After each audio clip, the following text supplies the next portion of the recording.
आदाब नाजरीन, आप देख रहे हैं अपना पसंदीदा और महबूब प्रोग्राम आदाब डॉक्टर। आपके साथ मैं आपकी मेज़बान शगुफ्ता यास्मीन, और इस प्रोग्राम की रौनक को, इसकी अहमियत को, इसकी इफादियत को दोबाला कर रहे हैं, चार चांद लगा रहे हैं वन ऑफ द लीडिंग यूनानी मेडिसिन कंपनी अतिया हब्स के फाउंडर, डायरेक्टर, प्रमोटर, हिंदुस्तान के सबसे मसरूफ़ और कामयाब तरीन हकीमों में से एक मसीहुल मुल्क हकीम अजमल खान अवार्ड से सरफराज, सबसे बढ़कर आप सबकी बहुत सारी मोहब्बतों और अक़ीदत के साथ इस्तकबाल करते हैं हकीम सुलेमान खान तूर साहब का। पुरतपाक खैर मक़दम। बहुत ज़रा नवाजी, शुक्रिया। आप सबका भी इस्तकबाल है और आपके सवालात के भी हम मुंतज़िर हैं। इस दौरान आइए बातचीत के सिलसिले का आगाज़ करते हैं। हकीम साहब, जब हम कायनात के वजह तख्लीक़ पर नज़र डालते हैं तो हम देखते हैं कि दुनिया में कोई चीज़ भी अल्लाह ताला ने बेसबब नहीं बनाई, बेवजह नहीं बनाई, कोई ना कोई मकसद तो रहा होगा। इंसान की तख्लीक़ के पसे पर्दा क्या मकसद रहा होगा? अल्लाह ताला ने एक जगह फरमाया है कि मैं एक पोशीदा ख़जाना था, मैंने चाहा कि पहचाना जाऊं तो मैंने मखलूक में इंसान को बनाया। तो इंसान और अल्लाह का जो रब्त है, क्या वो कौन सा जज्बा है जो इस तख्लीक़ के पसे पर्दा कार फरमाए? बहुत गहरा सवाल कर दिया आपने। अच्छा देखिए, अल्लाह ताला को समझने के लिए तो ज़िंदगी काफ़ी नहीं है, लेकिन उसके जो हमारे पास करम है उसके हिसाब से हम उसे जानते हैं। वाहिद अल्लाह था और कोई भी इतनी बड़ी ताकत, उसका वजूद, और जो चाहे कर सकता हो, जो चाहे हो जाए कहने से बस। लेकिन उसको जानता कौन है? जब उसके अलावा कोई नहीं है तो उसको जाने कैसे लोग? तो उसने कितनी किस्म की फरिश्ते बनाए और शैतान भी पैदा हो गया, फरिश्तों में से ही शैतान। अब हमारी जहनियत, इंसानी फितरत आदम जिसे कहते हैं जी। तो जब फरिश्तों ने मना किया, आपने पढ़ा होगा कि तेरी इबादत के लिए हम काफ़ी हैं और ये शर करेगा, फसाद करेगा, तो अल्लाह ताला ने एक ही जवाब दिया था कि तुम वो नहीं जानते जो मैं जानता हूँ। अब ये इंसानी फितरत अल्लाह ताला ने इसमें डाली है, और मीज़ान का मामला ये है कि हमारी नीयतों पर इन्हसार और सारी कमांड अपने हाथ में ले ली। अब मैं जो सोच रहा हूँ, जो कह रहा हूँ, हो सकता है मैं अदाकारी कर रहा हूँ, लेकिन वो वाकिफ़ है हर चीज़ से, हर किसी से। तो नीयतों पर इन्हसार कर दिया, आदम से गलती करा दी। आदम की क्या मजाल, हव्वा की क्या मजाल। और वो सब, वो गालिब का शेर है ना कि तमाशाए अहले करम देखते हैं। मतलब हम ही को दौलत दे दी और ये कहा कि गरीबों की मदद करो। अब मुझे आजमा रहा है कि ये गरीबों की मदद करता है कि नहीं करता है। दिल दे दिया तड़पने के लिए, औलाद दे दी, मतलब सब कुछ दे के और आजमाता रहता है। पता नहीं, ऐसा लगता है कभी हमारे साथ खेलता है, जैसे हम अपना दिल बहला लेते हैं अपने छोटे नामुर बच्चों से। लेकिन तख्लीक खूब की है और खूब की है। साजिदा साहिबा हैं, उनसे बात कर लेते हैं, फिर अपने सिलसिले की गुफ्तगू के यहीं से आगे बढ़ाएंगे। जी बताएं साजिदा साहिबा, क्या सवाल है आपका? साजिदा साहिबा जी बताइए, क्या सवाल है? जी अस्सलाम वालेकुम। वालेकुम अस्सलाम। वालेकुम अस्सलाम। जी शगुफ्ता साहिबा, आपका शुक्रिया, आपने मेरे सवाल का जवाब दिया था। और हकीम साहब से बताना चाहती हूँ कि मैंने पहले फ़ोन किया था, लेकिन आज फिर से बताना चाहती हूँ कि थायराइड का नुस्खा मैंने 6 महीना लिया था, बहुत आराम मिला। जो थायराइड की वजह से मैं दोपहर से मेरी तबीयत शाम तक बहुत ख़राब रहती थी, मैं उठ नहीं पाती थी खाना खाने के बाद, तो वो अब मेरा बिल्कुल ठीक हो गया। मैं बिल्कुल एक्टिव रहती हूँ पूरा दिन माशाल्लाह। और लेकिन थायराइड बाकी है अभी, मुझे लगता है अभी 6 महीना और खाना पड़ेगा मुझे, तो मैं खाऊंगी इंशाल्लाह। 7 साल पहले मैं बीमार हुई तो मालूम हुआ कि थायराइड है, लेकिन और पहले कितने साल से था ये मुझे नहीं पता। पीठ में पखौरा के नीचे से बहुत दर्द हुआ, करवट बदलना भी मुश्किल था। डॉक्टर ने कहा ठंड लग गई है। काफी दिन गुजर गए, फिर जांच हुई तो पेरिकार्डल इफ्यूजन नाम का मर्ज बताया, पेरिकार्डल इफ्यूजन। तो कहा, तो उसका जो इलाज उसने बताया, मैंने इलाज नहीं कराया। तो क्या ये मर्ज थायराइड की वजह से हुआ या ठंड लगने से हुआ? और आपने बताया था नमक जैतून के लिए इस्तेमाल करते, तो क्या इससे फायदा हो जाएगा? बेहतर, ठीक। सुनिए। अच्छा देखिए, कभी भी वैसे मर्ज का नाम तो बताना बेहतर है अगर डॉक्टर ने बताया। कभी भी अपनी तरफ से कोई नाम ना बताएं, डॉक्टर ने नाम बताया। और हकीमों को यह है कि कैफियत बता दें कि क्या होता है। हो सकता है वो रोग, वो मर्ज आपको ना हो जो डॉक्टर ने बताया है या आपको लगता है। हम लोग कैफियत पे चलते हैं। जो आप कैफियत बता रहे हैं कि आपने कहा कमर में दर्द है, तो ठीक है, कमर में दर्द है तो उसका मतलब होता है स्लिप डिस्क। आप अगर कहेंगे कि दर्द जानू में भी आता है या पिंडली में भी आता है, तो इस मर्ज का नाम बदल गया और कैफियत बदल गई। पहले तो सिर्फ डिस्क में आपको प्रॉब्लम थी, अब डिस्क ने किसी रग को दबाने लगी तो वो टांगों में, जानू में, पिंडली में, एक में या दोनों में आने लगा। तो हमें अगर कैफियत बताया करें तो हम लोग मशीनों से भी तेज़ समझ जाते हैं कि आपको क्या मर्ज़ है। तो कैफियत ज़रूर बताया करें। और जो भी मैं नुस्खा आपको बताऊं, जैसे आपको थायराइड में फ़ायदा हुआ या होगा, ऐसे ही उसमें भी फ़ायदा होना मुमकिन है। कभी भी मैं कोई नुस्खा ऐसा नहीं बताता जो हज़ारों बार का मुजर्रब ना हो, बशर्ते आपको असली दवा मिल जानी चाहिए। फ़ायदा देने वाला अल्लाह है, फ़ायदा मुमकिन है। अयूब साहब से बात करते हैं। हकीम साहब, अयूब खान साहब हमारे साथ राब्ते में एक बार फिर हैं। जी बताएं अयूब साहब। हकीम साहब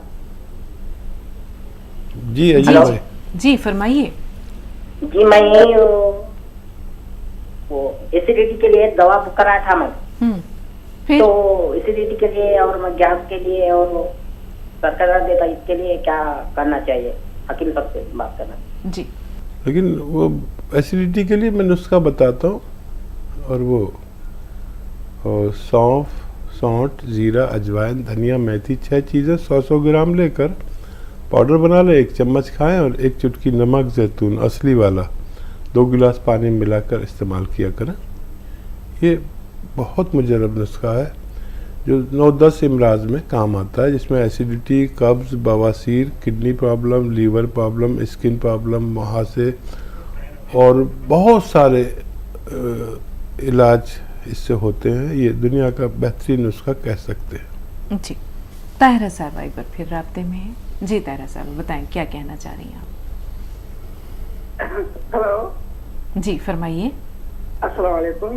वालेकुम अस्सलाम। वालेकुम। ज़हे नसीब आज 5 साल के बाद आज अपनी ज़हे नसीब। जज़ाकल्लाह। हेलो जी जी ताहिरा साहब आवाज़ आ रही है? 5 साल के बाद हकीम साहब से मुलाकात का मौका मिला, बात करने का। वाकई ज़हे नसीब, ज़हे हाँ, नसीब ज़हे नसीब। वाकई। देखिए ऐसा है कि मैं 5 साल से आपकी दवाओं का इस्तेमाल कर रही हूँ। आपसे बुक वगैरह भी ली और आप जैतून का सिरका भी मंगवाया, लेकिन कोई फर्क नहीं हुआ। मुझे बीमारी है, अस्थमा है 15-20 साल से, और ये है चर्बी जमा हो गई है जगह जगह, और जनबेली ये एक ही किडनी है, इसका मुझे इलाज चाहिए। ठीक जी हकीम साहब, बहुत ज़हे सारे मसाइल। नसीब आपसे बात हो गई। देखिए, एक तो अस्थमा वाले को सिरका नहीं लेना चाहिए, क्योंकि ये सर्द मिजाज होता है, तो सिरका तो आप तर्क कर दें। और जिनको एक किडनी हो उनको पोटेंसी दवा की थोड़ी कम रखनी चाहिए, दूसरे लोगों से कम रखनी चाहिए। अस्थमा के लिए आप गरम अशिया लें। गरम अशिया में वो मैं नुस्खा बताता हूँ आपको। सपिस्तान, उन्नाब, अलसी, 3 चीज़ें पाउडर बना लें। 30 ग्राम इसमें पीपले मिला लें और 1 चम्मच सुबह 1 चम्मच शाम खाया करें। या माजून आर केयर इसमें आती है, लेकिन काफ़ी दिन तक खानी पड़ती है। तो ये गरम मिजाज है। और एक किडनी है तो कोई भी दवा लें तो डॉक्टर को ये इल्म होना चाहिए, जैसे आपने मुझे बता दिया, ताकि वो आपके मुताबिक दवा दें। एक किडनी हमेशा सलामत रहे और तो उसके लिए 1 चुटकी नमक, जैतून 2 गिलास पानी में मिलाएं और 1 चम्मच अलसी जो हल्की सी भुनी हुई हो वो 1 दिन में ले लिया करें। ये आपको किडनी, लीवर, एसिडिटी, कब्ज़ और अस्थमा का बड़ा ख्याल रखती है। आप अपना खूब ख्याल रखिए, अल्लाह आपको सलामत रखे। रेहाना साहिबा, रेहाना पठान साहिबा पुणे से हैं फ़ोन लाइन पर। आइए बात करते हैं। जी रेहाना साहिबा, बताएं क्या सवाल है आपका। वालेकुम अस्सलाम। वालेकुम। मैंने जैतून का सिरका मंगाई है और गोंद मोरिंगा मंगाई है। जी, बात जारी रखिए। हाँ, तो मुझे वो पेट मेरा ऐसा फूला फूला लग रहा और भूख नहीं लग रही और मुझे कब्ज की शिकायत हो रही है जी। अच्छा। बाथरूम मुझे 2 दिन बाद, 1 दिन बाद ऐसी हो रही। किस मर्ज के लिए ले रहे हैं आप? किस मर्ज के लिए ले रहे हैं ये चीज़ें? आपके यहाँ कॉल किया था हकीम साहब, उन्होंने बताया था मेरा पेट, लीवर बड़ा है, मेरा पेट फूला फूला रहता है, एसिडिटी है, गैस की शिकायत है, ठीक है। खट्टी डकारें आती है, मुंह में पानी आता है। अभी कुछ शिफा का हुआ? कितने दिन से ले रहे हैं? अभी 8-10 दिन हो गए हकीम साहब। कुछ बेहतरी हुई? थोड़ा डकारे तो कम हो गई, लेकिन पेट का मेरा फूला फूला ही लग रहा है। ठीक है। अच्छा देखिए, थोड़ा सा सब्र करें। अभी 8 ही दिन हुए हैं, टकारें कम हुई हैं तो हाजमा दुरुस्त होना चाहिए, वरम जाना चाहिए आपके पेट का और लीवर अच्छा होना चाहिए। लीवर जब तक मुतासिर रहेगा आपको परेशानी रहेगी। तो ये जो फ़ायदा हो रहा है ये लीवर में ही फ़ायदा हो रहा है। फिर औराम जाएंगे, लीवर का वरम जाएगा। और 1 चम्मच धनिया के साथ लिया करिए इसे। और गोंद मोरिंगा सिर्फ 2 चुटकी ही लिया करें रोज़ाना 1 बार। इंशाल्लाह 1 से ज़्यादा महीना इस्तेमाल करें तो फ़ायदा मुमकिन है। नाज़रीन, प्रोग्राम का सिलसिला जारी रहेगा। आपके कॉल्स का भी इस्तकबाल और खैर मक़दम है, लेकिन यहाँ वक्त हो रहा है एक छोटे से वक्फे का। मिलते हैं इस ब्रेक के बाद। ब्रेक के बाद एक बार फिर आप सबका खैर मक़दम है। आइए प्रोग्राम के सिलसिले को ले चलते हैं अगले पड़ाव की जानिब। हकीम साहब, ताहिरा साहबा ने जो सवालात, अपने मसाइल जो बयान किए, उनमें एक शायद उन्होंने ये बात ये भी कही थी कि चर्बी की तहें या चर्बी की गांठें हैं जब या फैट डिपोजिशन हो गया है जिस्म में, तो उसको कैसे, उस मसले का क्या हाल है? देखिए, एक तो वो आता है ज़ीरे का सिरका। वो फ़ायदा तो बहुत करता है, लेकिन ये ना हो कि आप चर्बी और ज़्यादा खाने लगें। मतलब सब दवाओं की एक अपनी औकात है। हम अगर चर्बी कम करने के लिए और चर्बी तहलील करने के लिए अद्वियात ले रहे हैं तो एनिमल फैट से बचें। अच्छा, लोग ये समझते हैं एनिमल फैट सिर्फ गोश्त में है। एनिमल फैट इसमें भी है, घी में भी है, दूध में भी है, मक्खन में भी है। तो याद रखें, जो अज्जा गोश्त में है वही सब इसमें भी है। तो अगर फैट कम करना है तो इन सब चीज़ों को छोड़ना होगा। वेजिटेबल ऑयल खाएं और ये ज़ीरे का सिरका इस्तेमाल कर सकते हैं। जी हकीम साहब, एक बहुत अच्छा मुतबादिल है वो लोग जो शाकाहारी हैं उनके लिए, सोयाबीन। इसमें कहते हैं कि इसमें इतनी ज़्यादा खूबियाँ हैं, प्रोटीन भी हैं, दूसरे जो मिनरल्स भी होते हैं, जाहिर सी बात है और चीज़ें भी मौजूद होती हैं, लेकिन ये इतना बेहतरीन है कि इसमें फ़ैट नहीं होता। क्या ये बात, अगर हम ना खाना चाहें वो चीज़ें, यानी एनिमल फैट से को अवॉइड करना चाहें, तो सोयाबीन का इस्तेमाल कैसा रहता है? चाहे वो उसके चंक्स ले लें, चाहे उसके ग्रैनुअल्स ले लें, या उसको बीजों के शक्ल में इस्तेमाल करें सोयाबीन को ओरिजिनल फॉर्म में? हाँ देखिए, अच्छी चीज़ है और वेजिटेबल में है, लेकिन ये ज़रूरी नहीं है कि अगर कोई चीज़ ऑयली है तो वो आपका फैट बढ़ाएगी। जैसे आप बादाम का तेल इस्तेमाल करें तो आपका फैट कम होता है। अच्छा, अगर आप अखरोट इस्तेमाल करें, सब ऑयली चीज़ें हैं, बिल्कुल, तो उससे भी आपका फैट कम होता है। तो ये डिपेंड करता है कि उसमें अज्जा क्या है और वो किस तरह फ़ायदा करते हैं। फिर ये सब चीज़ें तो सबके लिए हैं, लेकिन हमारा जिस्म उस तरह से काम करता है कि नहीं करता है। यानी जो भी चीज़, दूध आपने पिया और मैंने पिया, अब आपको फ़ायदा करता है, मुझे फ़ायदा नहीं करता। तो हमारी मशीनरी अच्छी है कि नहीं, हमारा हाजमा अच्छा है कि नहीं। आप कोई दूध पीता है तो दुबला होता है, क्योंकि उसको दुबला होने वाला थायराइड है। एक आदमी दूध पीता है तो उसकी सेहत अच्छी रहती है। तो पहले मशीनरी अच्छी करें, और यूनानी मशीनरी और हाजमा अच्छा करने पर अच्छा काम करते हैं। बिल्कुल। हकीम साहब, चर्बी का जहाँ तक सवाल है, इसमें हमारी अपनी सुस्ती काहली या हमारे हरकत और सकनात का, हमारे अफ़आल व अमाल का बहुत बड़ा हाथ है। हम ये देखते हैं बहुत से लोग होते हैं जो बहुत खाते हैं, खूब खाते हैं, लेकिन उन पे मोटापा दूर दूर तक उनके आसपास भी नहीं फटकता। कुछ लोग ऐसे होते हैं कि जो बराए नाम खाते हैं लेकिन फिर भी वो हेल्दी दिखते हैं। तो इसमें जिस्म के जो आपने साख्त बताई, उसके साथ साथ खुद हमारा कितना दोष है? हाँ देखिए, मशक्क़त तो होनी चाहिए, सबकी अलग अलग मशक्क़त है। हम लोगों का काम है बैठना, कई घंटे आप भी प्रोग्राम करती हैं, मैं भी करता हूँ। तो ये अगर ये काफ़ी होता तो फिर मैं लोगों से कहता कि आप पैदल ना चलें। तो पैदल चलने से हमारे जिस्म का सिस्टम है, वो उसमें चर्बी जलती है, डायबिटीज़ जलती है। पैदल चलना एक बहुत बड़ा वो है, यानी एक्सरसाइज। अब जैसे मुझ जैसा बुढ़ा आदमी तो ज़्यादा एक्सरसाइज कर नहीं सकता, तो पैदल चलना चाहिए। अक्सर लोग देखते हैं कि वो उल्टे सीधे योगा या वो करते तो उनको कुछ प्रॉब्लम हो जाती है। अक्सर पार्कों में लोग करते हैं, मतलब एक माहिर आदमी आपको करके दिखा रहा है तो आप वो नहीं कर सकते। और ज़्यादा उम्र में कोई भी भारी एक्सरसाइज नहीं करनी चाहिए, और पैदल चलें जितना भी चलें। जिनको भी उम्र 45-50 साल है तो पैदल चलें। और अगर चर्बी तहलील करनी है तो मैं अक्सर आपको देखा होगा, मैं कहता हूँ गर्म पानी पियो। एक गिलास गरम पानी कभी आप पी के देखें, या पिया होगा आपने, कभी पी के देखना।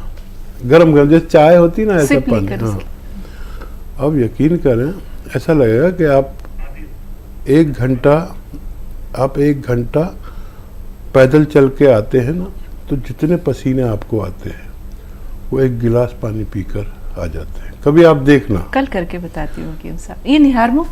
हाँ नहीं, कभी भी निहार में ज़रूरी नहीं है, लेकिन आप सोचेंगे कि मैं तो बिल्कुल चली नहीं और पूरा पसीने में भीग गई।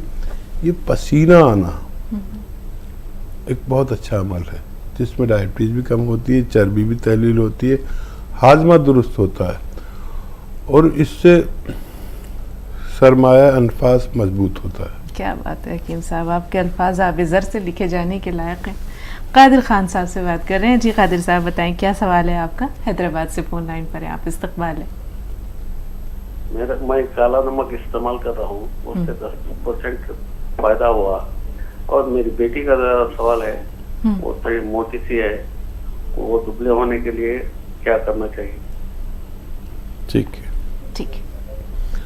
आप काला नमक नहीं, नमक जैतून कर रहे होंगे इस्तेमाल। मैं वही बोलने वाली थी हकीम साहब। वो आप गलती से कह गए शायद। तो यही नमक जैतून एक चुटकी, बस एक चुटकी 2 गिलास पानी में मिला दें, और आपके किचन में जो खाने का सोडा होता है वो मिला दें दोनों गिलास पानी में, बस एक एक चुटकी दोनों चीज़ें। बच्ची को 1 बार या 2 बार पिला दिया करें पूरे दिन में, 1 बार से ही शुरू करें और थोड़ी डाइट कंट्रोल कराएं। और 1 घंटा पैदल चलने का भी इल्तमास करता हूँ, और 5 बार गर्म पानी पीने का भी इल्तमास करता हूँ। अब देखें बच्ची जितनी चाहे उतनी दुबली पतली हो सकती है, उतना वज़न कम कर सकती है। ये एक अच्छा नुस्खा है जो बहुत मकबूल है। इंसान के विल पावर का मजबूत होना कितना ज़रूरी है हकीम साहब? देखिए, क़ुव्वत इरादा, विल पावर, ये आदमी की शख्सियत की अक्कासी करता है। और बस ठान ले तो फिर ठान ले। और जिन लोगों में कुछ उसूल नहीं होते, ये उसूलों की बात है, तो उसूल तय कर ले। और बहुत मामूली उसूल कभी बहुत फ़ायदा करते हैं। जैसे मेरा एक उसूल है कि मैं किसी भी हाल में सुबह को 5 बजे उठ जाता हूँ, और कभी अगर बीमार ना हूँ तो बीमारी भी बहुत कम रहती है मुझे। उससे इस कदर फ़ायदे होते हैं कि सुबह सुबह सब काम निमट जाते हैं, लगता है कि हम जी रहे हैं। वरना मैं देखता हूँ कि लोग 10-12 बजे तो उठते हैं, यानी 10-12 बजे उठेंगे तो दिन का क्या पता चलेगा, और फिर वो सोते लेट है। तो जल्दी उठना कोई मुश्किल नहीं है, जल्दी सोना मुश्किल है। तो उसूल बना लें जो आराम आपको अल्लाह के इस निज़ाम में मिलेगा कि इशा पढ़ के सो जाना, फजर से पहले उठ जाना। इसमें पूरी ज़िंदगी आपकी इस कदर महफूज, इतनी सेहतमंद, उस अल्लाह के निज़ाम में जीना सीखें। मैं देखता हूँ हमारी कौम देर तक जागती है, और जब ज़्यादा जागने वालों को जब अल्लाह पुकारता है उस वक्त उसको बहुत गहरी नींद आती है। तो उसूल बनाए, बहुत कामयाब रहेंगे। कामयाब लोगों के उसूल होते हैं हकीम साहब, आपने सही फरमाया। चंद उसूल हों लेकिन उन पर मजबूती से इंसान अमल पैरा हो। कभी इंशाल्लाह आपके उसूल भी जानेंगे। हम महमूद साहब से मुखातिब हैं, ये भी हैदराबाद से फ़ोन लाइन पर है। आइए बात करते हैं। जी महमूद साहब, बताएं क्या सवाल है आपका? अस्सलाम वालेकुम। वालेकुम अस्सलाम व रहमतुल्लाहि व बरकातहू। जी भाई। वालेकुम सलाम। मेरा हकीम साहब से सवाल है। हकीम साहब, आजकल तकरीबन लोगों को जनाना या मर्दाना में दोनों में एक तो स्टोन आ जा रहा है, तो स्टोन कुछ कम एमएम के हो रहे हैं, कुछ ज्यादा के हो रहे हैं, तो इसका हल क्या है सर? या ब्लैडर निकाल देना या कुछ उसको एग्जिट करना, तो कोई तरीका है क्या उसका? बस यही सवाल है सर। जज़ाकल्लाह। बहुत अच्छा सवाल है। अच्छा देखिए, सबसे ज़्यादा वजह इसकी मिलावटी खाने, बाज़ार के खाने और बाज़ार के पिसे हुए मसाले हैं।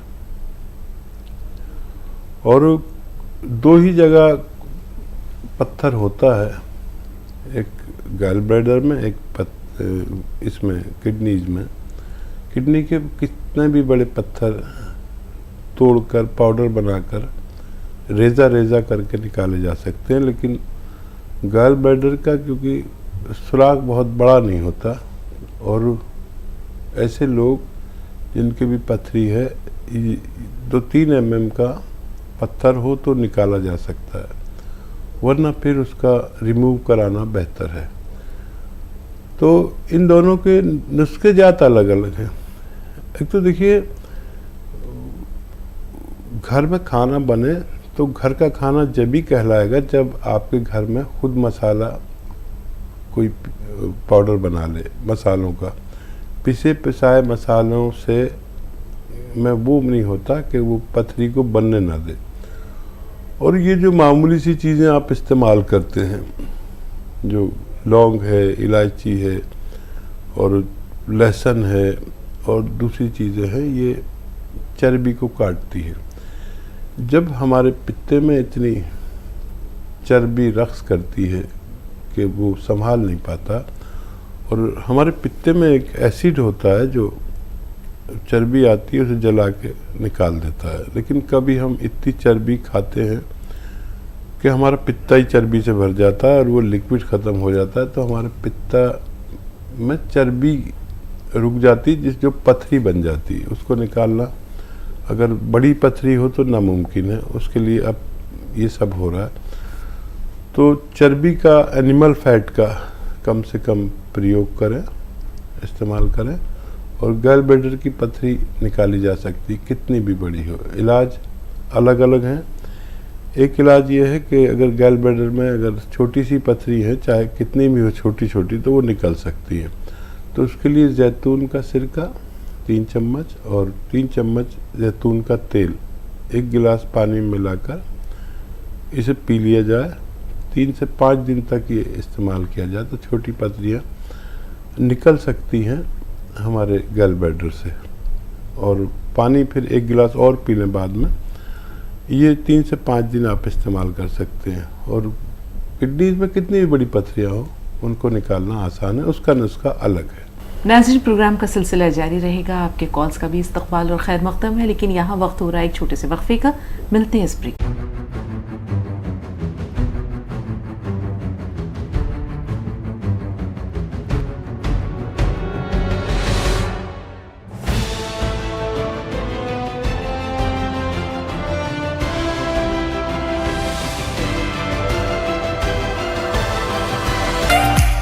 ब्रेक के बाद एक बार फिर आप सबका खैर मक़दम है। आइए प्रोग्राम के सिलसिले को ले चलते हैं अगले पड़ाव की जानिब। सुधा जी एक बार फिर हमारे राब्ते में हैं। जी फरमाइए सुधा जी, क्या कहना चाह रही हैं? बेटी एक सवाल था, मेरा रह गया था। हाँ बेटा, एक मेरा सवाल है हकीम साहब जी से कि मैंने रीठे का पाउडर भी मंगा लिया है और रीठे भी मंगा लिए। मंगाए तो रीठे थे, पाउडर भी ले आया बेटा, रीठे भी ले आया। तो अब ये बताइए कि कौन सा ठीक रहेगा, पाउडर का ही शैम्पू बना लूं या रीठे का तोड़ करके उसका ही शैम्पू बनाऊं, और कैसे बनाना है आप ये भी बताइएगा। अच्छा देखिए, रीठा जो है वो यूनानी का ओरिजिनल शैम्पू है, और हमने खुद देखा कि किसी के हाथ काले हों या किसी का बर्तन ख़राब हो, जैसे कोई प्लास्टिक की कैन हो अंदर काली हो रही हो, किसी सूरत नहीं होती थी, तो हम उसमें रीठे का पाउडर डाल के और पानी भर के ऐसे हिलाते थे, थोड़ा रख देते थे और फिर धोते थे तो सारी साफ़ हो जाती थी। ये इसमें ओरिजिनल झाग होते हैं। आप इसे ऐसे भी इस्तेमाल कर सकते हैं, वरना अगर इसको बहुत अच्छे से इस्तेमाल करना है तो रीठा, शिकाकाई, आंवला, और ये रीठा तो आपने हम मदन लें, इनका पाउडर हो, और 1-2 मुट्ठी भर के एक ऐसे बर्तन में जो लोहे का हो, कच्चे लोहे का, जैसे तवा होता है ना, कच्चे लोहे का तवा जी, जो गांवों में तो कच्चे लोहे का इस्तेमाल, उसमें भिगो दें। तो ये उसमें डालने के बाद अगर भिगो देंगे आप तो ये काला हो जाता है, कुदरती काला हो जाता है। और वो काला रंग जब आप सर में लगाते हैं तो ओरिजिनल काला रंग आता है सर पे, बालों में ओरिजिनल काला रंग। इसमें कुछ लोग मेहंदी भी डाल लेते हैं इसमें ज़रूरत की, लेकिन मेहंदी में भी वो आजकल हाइड्रोजन पेरोक्साइड मिला देते हैं। तो आपने देखा होगा ना कि मेहंदी, ओरिजिनल मेहंदी कभी भी हमारी स्किन पर नहीं रचती। ऐसी स्किन जैसे पेशानी, हाँ, या यहाँ पर कभी नहीं रचती, हाथों पे रचती है, हाथों पे रचती है। हाँ, ये जो लगाते हैं ये नकली मेहंदी होती है, तो ये हर जगह रचती है। वरना मैंने इस्तेमाल की है ओरिजिनल मेहंदी, सर में लगा लो और यहाँ भी लग जाएगी तो यहाँ उसका रंग नहीं आएगा। ओरिजिनल उसे कहते हैं जब पत्ते की आप हाँ खुद पीसें, और उसमें इतनी खुशबू होती है, हफ्तों रहती है कि जिधर को निकल जाओ उसको खुशबू महसूस होती है। जिस गली से आप निकलो उसके गुजरने वालों को हमारी बालों की मेहंदी की खुशबू आती है। अब तो कुछ ओरिजिनल रहा नहीं। और सुधा जी, आपका घर बड़ा हो तो मेहंदी का पेड़ लगा लें, उसे सूत कर कभी लगा के देखें, वो अजीब ही चीज़ है। अब तो सब नकली चल रहा है। और बिल्कुल, वो ज़माने कहाँ गए कि साहब रंग लाती है हिना पत्थर पे पिस जाने के बाद। अब तो ना वो पत्थर है ना घर में। पहले हर घर में आप ये देखें, कस्बों की बात कर रहे हैं, छोटे गांव की बात कर रहे हैं, आंगन में कुछ चीज़ों के पेड़ हुआ करते थे, छोटे छोटे पौधे हुआ करते थे, उनमें मेहंदी की जो है एक बाड़ ज़रूर होती थी, ये पौधा होता था। लड़कियां जो है कुछ ख़ास मखसूस त्योहारों पर उन पत्तियों को तोड़ते थे और उसके बाद उनको पत्थर पे पीसा जाता था सिल पर, और उसके बाद सादा सी मेहंदी होती थी, लेकिन क्या रंग होता था, क्या खुशबू होती थी और क्या जज्बात होते थे उस मेहंदी के साथ। नहीं, वो ये जब तक रेडीमेड नहीं आया था ना सब कुछ, दरअसल गलती हमारी है, हम आसानियाँ तलब हैं। फिर हमारे रहने सहने का शहरों में आशियाने पे आशियाना, आशियाने पे आशियाना। नहीं तो गाँव में तो ऐसा तस्वुर भी नहीं करते कि घर में आंगन नहीं है, पेड़ पौधे नहीं हैं। तो हमारे तो घर ऐसे हैं जो हवेली कहलाती है। तो मैं तो आपको पता है हर महीने गांव जाता हूँ 6-7 दिन को, कि अगर मैं वहाँ नहीं जाऊँ तो शायद मैं प्रोग्राम नहीं कर सकता। मैं वहाँ जाके, जैसे मोबाइल चार्ज होता है ना, तो मैं चार्ज होता हूँ। और वो आंगन और वो हैंड पंप आज तक है, सारी जदीद चीज़ें हैं, लेकिन वो मैंने आज तक रखा हुआ है। घर में पौधे हैं, बड़ा घर है, तो अंजीर भी आता है। मैं गया तो मेरे भाई ने सबसे पहले मुझे 2 अंजीर ला के दिए ताज़ा तोड़ के। फिर फैक्ट्री भी है एक वहाँ पर, और वो उस पर फसल आई है नींबू के। नींबू इतना बड़ा है, आप यकीन करें कि मैं 6-7 नींबू लेके आया और मैंने ड्रेसिंग टेबल पर रख दिए। तो इतने बड़े थे कि मेरा बड़ा बेटा आया, उसने उठा के सबसे पहले उसमें मुंह मारा, संतरा समझ के या मौसमी समझ के। अरे मैंने कहा क्या कर रहा है, तो नींबू है। तो इतने बड़े, तो ये वहाँ ऑर्गेनिक, उसमें खाद नहीं डालते। आड़ू का पेड़ घर में है तो अनार का पेड़ घर में है, ये शान है। वहाँ मकान थोड़ा कम बनाते हैं, लेकिन आंगन थोड़ा ज़्यादा बड़ा रखते हैं। कभी आप आए मेरे गांव तो आपको बड़ा मसरत होगी इंशाअल्लाह। हकीम साहब, वाकई इन आंगनों की क्या बात है। इसी आंगन पे तो एक नावल भी लिख दिया था खदीजा मस्तूर साहिबा ने। एक कॉलर है और हमारे साथ महमूद साहब फोन लाइन पर एक बार फिर राब्ते में। जी महमूद भाई, कुछ रह गया है, मजीद कुछ कहना चाह रहे हैं? महमूद साहब, हमें सुन पा रहे हैं आप?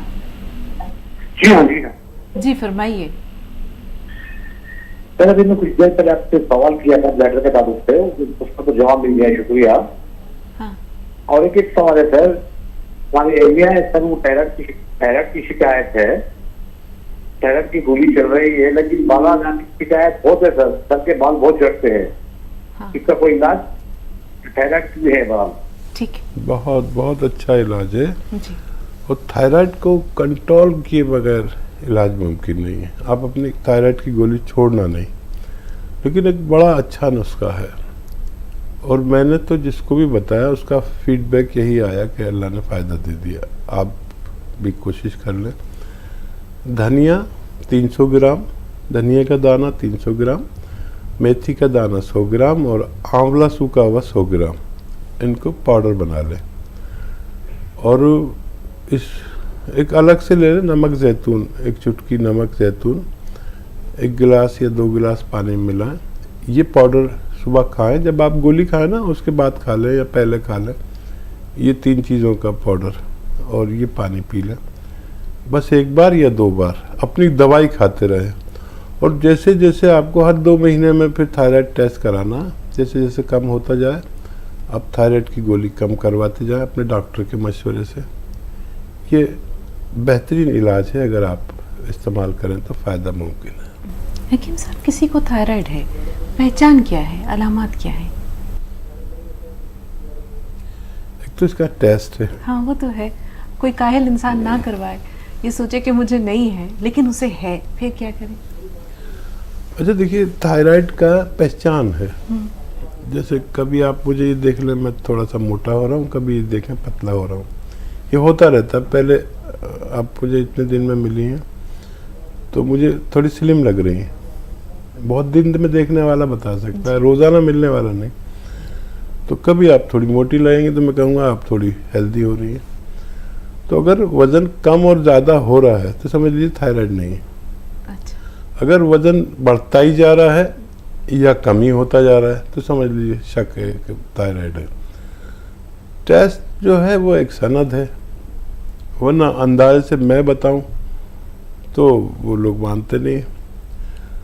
दरअसल टेस्ट की तरफ रुझान ज़्यादा हो गया, वरना हुक्मा तो ऐसे एक नज़र में ही पता चल जाता था। कारूरा हकीम साहब, कितना खूबसूरत ये लफ्ज़ है और कितना मुस्तामिल ले रहा है। हाँ देखिए, कारूर ऐसे समझते थे, यानी आदमी के यूरियन से भी समझ में आता है। चेहरा बहुत बड़ी किताब है, उस पर सारे मर्ज लिखे रहते। मैं तो अभी प्रैक्टिस नहीं करता, मैं प्रैक्टिस करता था तो आदमी आया अपनी बीवी को लेकर और उसके पास इतना बड़ा लिफाफा।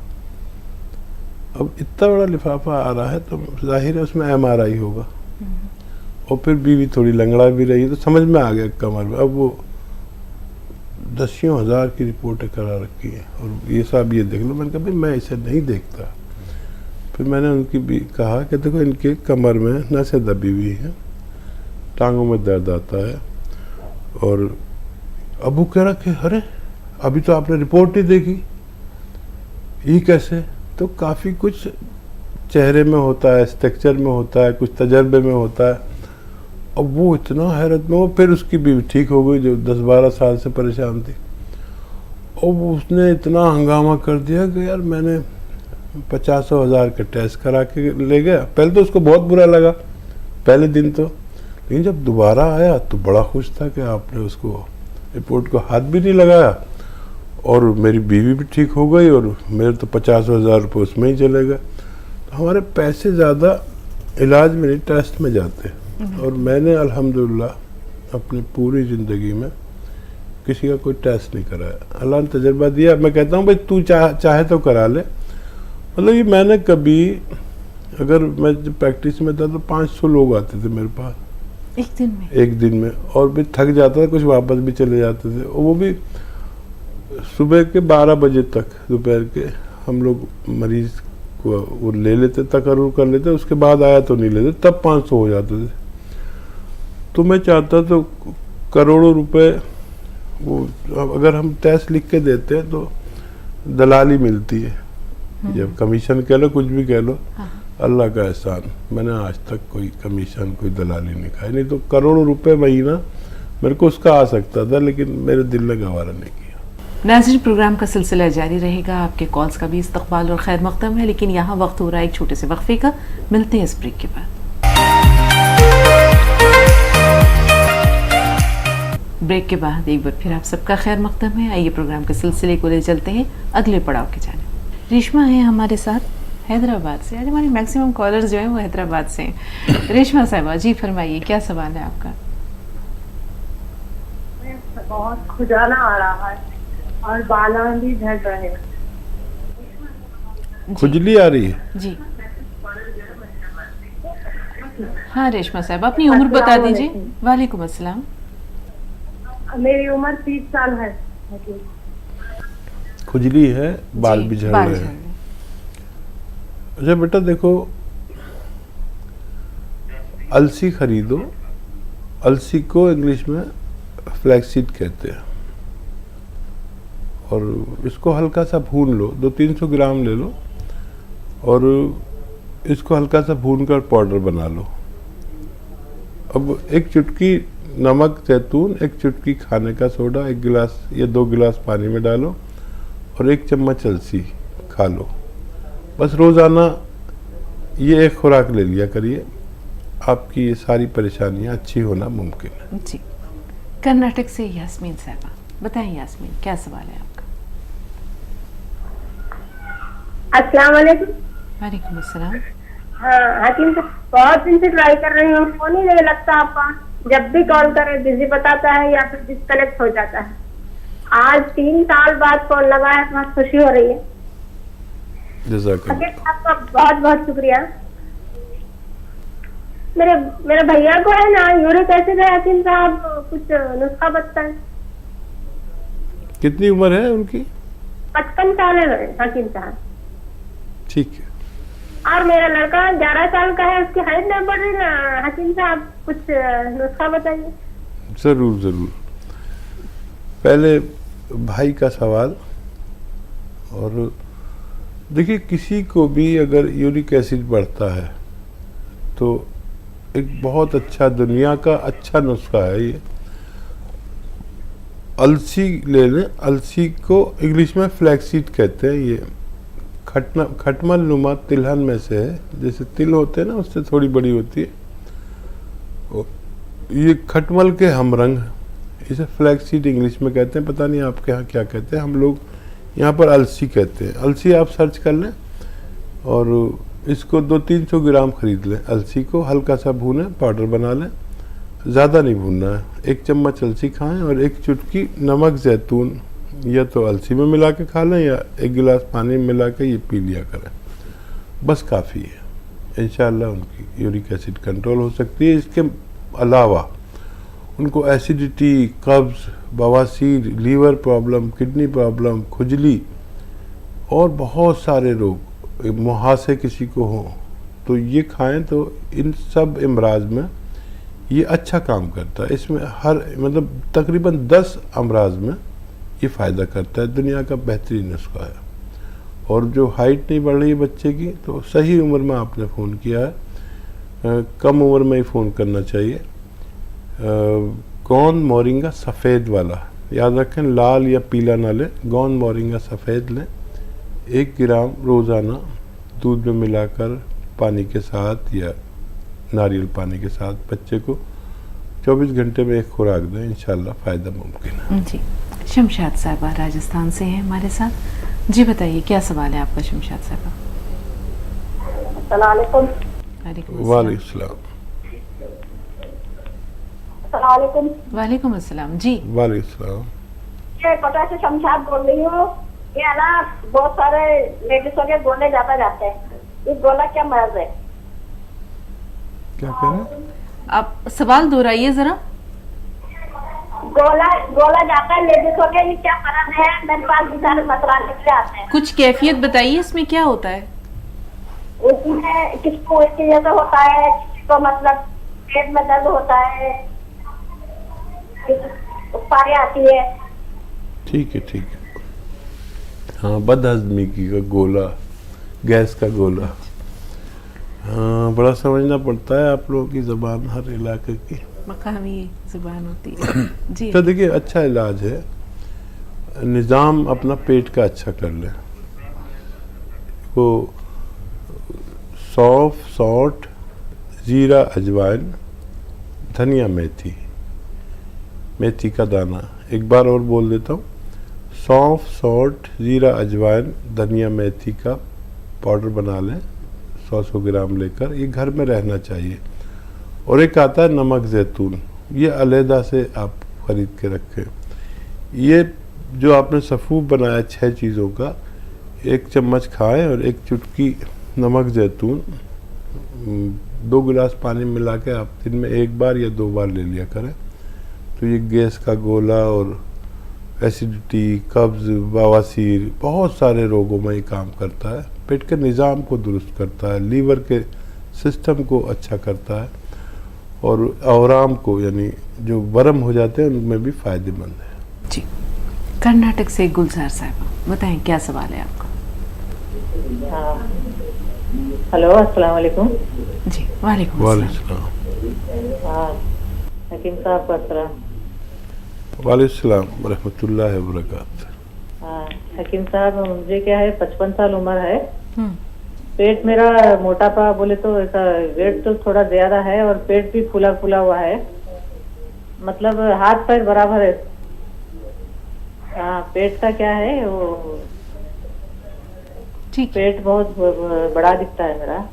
ठीक है, और वो पेट उसका कम करना है, वजन पेट का, और ये घुटनों में दर्द है। ठीक 55 ईयर्स उम्र है मेरी। ठीक है, वजन भी बता दें मेरी कितना? और एक बच्ची का बाल बहुत झड़ रहे हैं जी। उसकी 24 साल उम्र है, और उसको माहवारी जब आती है ना 3 रोज बहुत पेट दुखता है। इसका जरा इलाज बताइए। ठीक है। अच्छा देखिए, वज़न कम करने के लिए डाइट कंट्रोल ज़रूरी है। मेरा भी कभी वज़न बढ़ता है तो मैं डाइट कंट्रोल से ही पूरा वज़न अपनी ज़रूरत के मुताबिक ले आता हूँ, और वो डाइट में लेता हूँ। सुबह 1 कटोरी दाल खा ली, दोपहर को 1 फल खा लिया, शाम को खाना खाता हूँ, वो अपनी खुराक से निस्फ यानी आधा। इससे भी वज़न कंट्रोल होता है, और ख़ास तौर पर पेट कंट्रोल होता है, वेट कंट्रोल होता है। और 1 घंटा पैदल चलना ज़रूरी है। बार बार गर्म पानी, खूब गर्म पानी पीना ज़रूरी है, इससे खूब वज़न कम होता है। मैं अपना करता हूँ। और कुछ लोग ऐसे ज़रूर होंगे जिनको ये सब बर्दाश्त नहीं होगा, तो ये ज़ीरे का सिरका 2-2 चम्मच 3 बार लें, और डाइट कंट्रोल फिर भी करें। 1 घंटा पैदल चलें, गर्म पानी बार बार पिए, तो ये सीधा पेट को फ़ायदा करता है, और एसिडिटी, कब्ज़ में भी फ़ायदा करता है, चर्बी को तहलील करता है। ये आप ले सकते हैं ज़ीरे का सिरका, या फिर जिनको ये नहीं चलता, किसी किसी को सिरके नहीं चलते, तो उन्हें चाहिए कि 1 चुटकी नमक ज़ैतून और 1 चुटकी खाने का सोडा 2 गिलास पानी में मिला के दिन में 1 बार या 2 बार लिया करें। इंशाअल्लाह फ़ायदा मुमकिन है। जी, बच्ची से मुताल्लिक़ जो सवाल है उसके लिए थोड़ा सा इंतज़ार रखिए साहब। शाहिद साहब बिहार से हैं, इनका सवाल ले लेते हैं। जी शाहिद भाई बताएं, क्या सवाल है आपका? जी, मेरे पापा नशा बहुत ज़्यादा करते हैं, शराब पीते हैं। ठीक है, नशे की आदत है हकीम साहब, कैसे दूर? और देखिए, हौसला करें, हवाला दे जिससे मोहब्बत करते हो उसका, नहीं तो वो किसी से मोहब्बत ही नहीं करते। अल्लाह का हवाला दें, अपना हवाला दें, उनके औलाद का, जिससे वो मोहब्बत करते हो। और देखिए, जब तक गैरत है, जब तक उनकी शराब छूटने की उम्मीद है। अगर बेगैरत हो गए तो फिर कोई नहीं छुड़ा सकता। बस फिर एक ही नुस्खा है, 1 चुटकी फिटकरी उनकी बोतल में मिला दें खामोशी से। जब भी पिएंगे उन्हें उल्टियाँ हुआ करेंगे, हो सकता है इससे तंग आकर वो शराब छोड़ दें। बिल्कुल हकीम साहब, अल्लाह ताला उन्हें हिदायत दे। वो अहम सवाल बच्ची का जो 24 साल उम्र है, और महामारी के दौरान 3 दिन बहुत तकलीफ़ में गुजरते हैं, उसके लिए कोई नुस्खा बता दीजिए। कलौंजी का सिरका 2 चम्मच 1 गिलास पानी में डालें, 1 चुटकी खाने का सोडा मिलाएं, और ये पिला दिया करें रोज़ाना 1 बार रात को सोते वक्त। बच्ची की तकलीफ़ कम हो सकती है, ज़रूरत के मुताबिक आ सकती है, ख़त्म नहीं हो सकती। इस्तेमाल करें, फ़ायदा उठाएं। जी रेहाना साहिबा फरमाएं, क्या सवाल है आपका? जी रेहाना साहिबा फरमाइए, क्या कहना चाह रही हैं? टीवी की आवाज़ म्यूट कीजिए, सवाल बताइए अपना। हेलो। जी। अस्सलाम वालेकुम। वालेकुम अस्सलाम। कहना है मैडम कि ये मेरी सास है, उनको 1 महीना से सीधे हाथ सीधे पाँव में फालिश आ गए, तो हॉस्पिटल में मतलब इलाज हो रहा है, दवा चल रहा है, मतलब कैसे आपके पास कोई उपाय है? और ठीक है जी, हाँ, डॉक्टर का इलाज करते रहें और एक्सरसाइज भी करें। ये हाथ चलाया करें, जो हाथ नहीं चलता, जो पैर नहीं चलता, वो पैर भी चलाया करें, यानी फिजियोथेरेपी ज़रूर करें। और कलौंजी का सिरका 2-3 चम्मच रात को 1 गिलास पानी में डालें, और 1 चुटकी खाने का सोडा मिलाकर रोज़ाना 1 बार या 2 दफ़ा पिला दिया करें।